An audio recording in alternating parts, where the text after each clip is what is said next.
सरकार के साथ साथ प्राइवेट में भी अगर कहीं हमारा जो सामान खरीदा जाता है तो वो भी एमएसपी पर खरीदा जाए, उससे नीचे कहीं का कोई व्यापारी खरीदता पाया जाए टॉफी का भी एमआरपी है, आराम से एमआरपी एमएसपी मांगते हैं, वो भी 5% लोग खरीद 6% पूरे देश में 6%, उसमें भी बस पंजाब और हरियाणा का किसान ही अपनी मंडी सिस्टम की वजह से ही ये कहते हैं कि देखो किसी चीज पे जब तक हम तो एमएसपी मांग रहे हैं, ये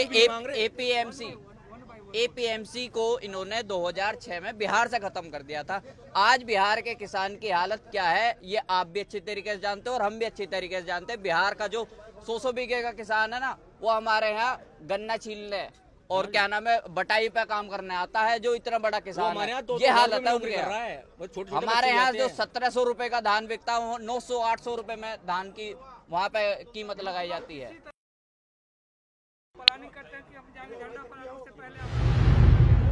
नहीं देखिए, वो तो सरकार का अत्याचार होगा एक तरह से। बस देखिए, हम अपनी मांगे तो अपना हक ही तो मांग रहे हैं, एमएसपी तो मांग रहे हैं, एमआरपी तो नहीं मांग रहे। एमएसपी तो कम से कम मांग रहे हैं, मैक्सिमम नहीं मांग रहे हैं। 1 रुपए की टॉफी का भी एमआरपी होता है, अगर उसे खोखे वाला बेचता है उसे भी पैसे बचते हैं, लेकिन हमें तो एमएसपी भी नहीं मिलता।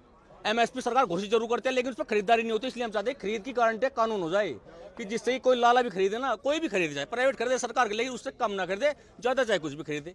अरे हमारा गेहूं जैसे 1900 रुपए क्विंटल चल रहा है, तो उसका 1800 ना हो 1900 पर खरीदे, लेकिन 1900 ऊपर भी खरीदे, लेकिन कम तो ना खरीदे, क्योंकि हमारी लागत तो 2200 आ रही वैसे। हमें देखो प्राइवेटाइजेशन की ऐसी बात है। देखो सीधा सा उदाहरण देता हूँ मैं।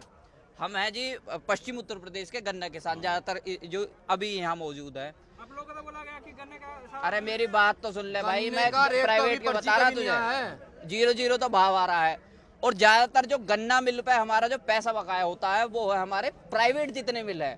सहकारी मिल हमारी जल्दी पेमेंट कर देता है, जितने भी पेमेंट रुकती है टोटल प्राइवेट मिल पर रुकती है। तो जब प्राइवेट में जो प्राइवेटाइजेशन हम वहाँ पहले ही देख चुके हैं, भुगत रहे हैं, साल 1.5 साल हमें गन्ने का भुगतान नहीं मिल रहा, तो हम अपनी मंडियों को भी कैसे चले जान दे प्राइवेट हाथों में? आप खुद बताइए। जब शुरू में आएंगे तो ये हमसे महंगा खरीदेंगे। जैसे हमारा 325 रुपए सरकार खरीदे 400, क्योंकि फिर ठप हो जाएगा। 325 वाले ठप होनी है, फिर वे चले, जब वे चले जाएंगे फिर आ जाएंगे अपने रंग में।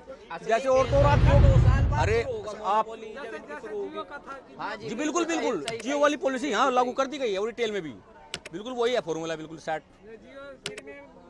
हम चाहते हैं कि आप हमें कोई बात हमारे एमएसपी पर खरीद की गारंटी कानून तो बना ही दीजिए, और कॉन्ट्रैक्ट फार्मिंग कानून बहुत ज्यादा गलत है, उन्हें सबके सामने लाया जाए, उन पर रिवाइज किया जाए। उन्हें कॉन्ट्रैक्ट फार्मिंग में ये है कि देखो जी, आपने मेरी एक जमीन लीज पे ली, तो इस कानून में क्या है कि उस लीज पे ली हुई जमीन पर आप जिसने ये जमीन ली है वो लोन भी निकाल सकता है। क्या आप ये बता सकते हैं, इनका एक मकान है, मैं इनके मकान में किराए पे कमरा लेता हूँ, तो क्या मैं इनके किराए पे लिए हुए उस पे कमरे पे क्या मैं लोन सरकार दे सकती है मुझे? कोई बैंक दे सकता है?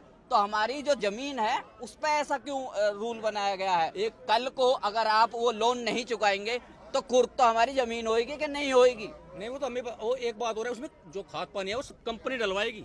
अब मान लो हमारे खाद पानी उसके हिसाब से डाला, किसी कारण से फसल खराब हो गई, वो हो भी सकती है, बताइए उसमें फिर क्या होगा? वो तो भाग जाएगा। एक चीज और देखा, उसने हमारे मान लो 400 रुपए क्विंटल गेहूँ तय कर लिए पहले ही, बोने से पहले कि 400 रुपए क्विंटल कर दो। बाजार में भाव उस टाइम होगा 1600 रुपए, तो फरार।